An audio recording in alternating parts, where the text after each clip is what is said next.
ఎక్స్పోనస్ అండి, ఇది వచ్చేసి బిఎస్ఎఫ్ కంపెనీ.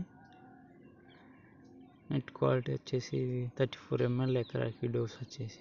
ఉన్నటువంటి టెక్నికల్ వచ్చేసి బ్రోఫ్లైన్ అడైల్ 300 GLSC ఫార్ములేషన్. ఇది మనకి కాయదొలుచు పురుగుకి, తామర పురుగుకి బాగా పనిచేస్తుందండి.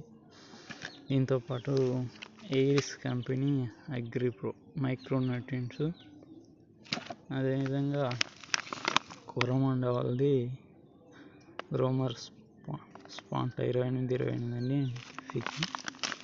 3 స్ప్రే చేయడానికి తీసుకురావడం జరిగింది, 34 ml. లాస్ట్ స్ప్రే నేను ఒబెరాను రీజెంట్ స్ప్రే చేశాను. రిజల్ట్ ఉంది.